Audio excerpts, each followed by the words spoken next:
All right guys, 5 tips for the new RX-7 FD owner. The first tip is when you're closing your door, don't use this part of the door right here because it is a little flimsy and over time the door will take a beating. So use the top, grab the door and just gently close it. So the second tip is to open up your hood whenever you can after you go on a drive. And the reason why is that the 13B gets really hot. As a matter of fact, Mazda knew that and they did an update where they allow the cooling fans to run for 10 minutes after you took the key out. But a lot of the owners have been passing the wisdom of opening up your hood so you don't bake things inside there because it gets really hot and it just allows it to kind of clear out a little bit faster.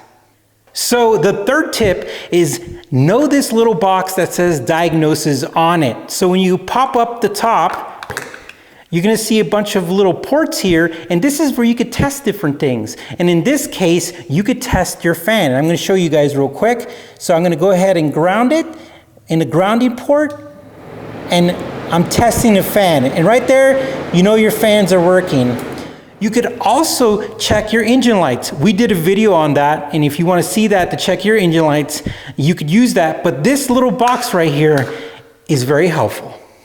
So our next tip is about the coolant reservoir. Now, if you're a new owner and you pull this out, most likely you're gonna see dirtiness. You're gonna see dirt, you're gonna see black stuff, and you're probably gonna freak out. It's just part of the design of the coolant reservoir that some dirt gets in there, and I just don't want you guys to freak out as new owners. Even if you wipe it off and the only thing you could really do is replace the coolant reservoir and wash it out and refill it. But this is one of those things that's just part of the ownership with the RX-7. You're gonna run into this sooner or later, even if you clean it out. It's just part of the coolant reservoir tank experience. All right, so our final tip is gonna be about the cooling system. Again, if you're new to the RX-7, you're gonna wanna know this. So this is your AST. I have an aftermarket one, and this is kind of your filler cap. And whenever you're checking your coolant, you're gonna pretty much take this off whenever the engine's cold and make sure that it's up to the filler neck. But really, you don't wanna take this one off because you're gonna spill everything.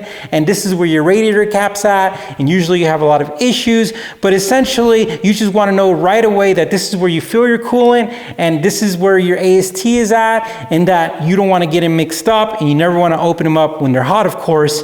But for you guys who are new, AST, filler cap, spring, no spring, and of course your coolant reservoir where we just showed you. All right guys, that concludes our 5 tips for the new Mazda FD owner. Hope you guys like this video. Make sure that you like and subscribe, and to check out our other videos where we have great DIYs and informative videos for you FD owners. All right guys, you take care, stay safe, and we'll talk to you soon.